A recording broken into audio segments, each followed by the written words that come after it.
தமிழ்நாடு பௌத்த குடும்பத்தினரின் பௌத்த கலாச்சார விழா சென்னை அண்ணா நகர் கிழக்கில் உள்ள அம்பேத்கர் அகாடமியில் தமிழ்நாடு பௌத்த குடும்பம் நடத்திய பௌத்த கலாச்சார விழா நடைபெற்றது.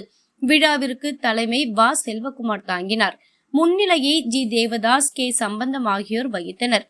முதன்மை அழைப்பாளராக Buddhist culture foundation of India chairman Bhikkhu Acharya தீபக்கரசு மோதே கலந்து கொண்டு தனது போதனைகளை வழங்கினார்.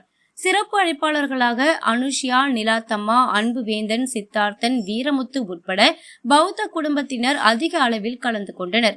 இந்த விழாவை பற்றி தலைமை தாங்கிய வ. செல்வகுமார் செய்தியாளர்களிடம் கூறுகையில், சமூகத்தில் ஏற்படுகின்ற ஏற்றத்தாழ்வுகள் மற்றும் பிரச்சனைகள் தீர்வு காணவே இதுபோன்ற பௌத்த குடும்பத்தினர் கலாச்சார விழா நடைபெறுகிறது.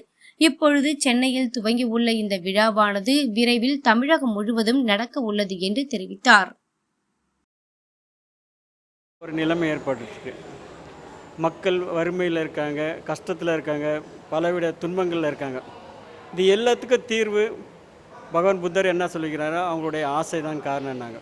இந்த ஆசையை விட்டு எறிஞ்சால் எல்லாருக்கும் நன்மை கிடைக்கும் அப்படின்றாரு. அதேமாதிரி பௌத்தத்தில் பஞ்சசீலம் சொல்லியிருக்காங்க. என்னென்னா திருடக்கூடாது, பொய் சொல்லக்கூடாது, தவறான பால் உணரக்கூடாது, மது அருந்தக்கூடாது, கொலை செய்யக்கூடாது. இந்த 5 விஷயங்களை சொல்லியிருக்குது. இந்த 5 விஷயங்களை தான் மனிதனை மேம்படுத்தும். இந்த 5 விஷயங்களை ஒவ்வொரு மனிதனும் கடைப்பிடிச்சாவ இன்றைக்கி நாட்டில் மிக அமைதியான ஒரு சூழ்நிலை உருவாகும். காரணம் என்னென்னா, இந்த 5 விஷயத்தை உட்பட்டு தான் எல்லா தவறுகளும் நடக்குது. அப்போ இதை ஒவ்வொரு மனிதனும் ஏற்றுக்கொள்ள வேண்டிய ஒரு விஷயமா இருக்குது. இதை எல்லா மனிதர்களும் ஏற்றுக்கொள்ளணும், அது குடும்பத்தோடு ஏற்றுக்கொள்ளணும் அப்படின்றது தான் இந்த விஷயத்தை நாங்கள் முன்னெடுத்திருக்கோம். இந்த நிகழ்ச்சிக்கு ஒரு 100 பேர் இதில் கலந்துருக்காங்க. இந்த நிகழ்ச்சி தொடர்ந்து இது அடுத்தடுத்த கட்டத்துக்கு எடுத்துகிட்டு போகிறோம்.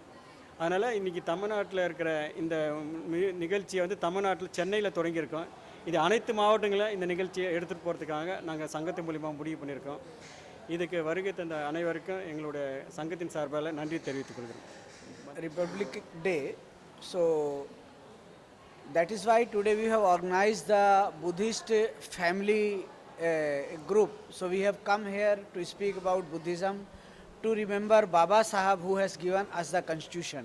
So this is a family program to carry on Buddha's teachings for welfare and well-being of all families and for all humankind. That's all.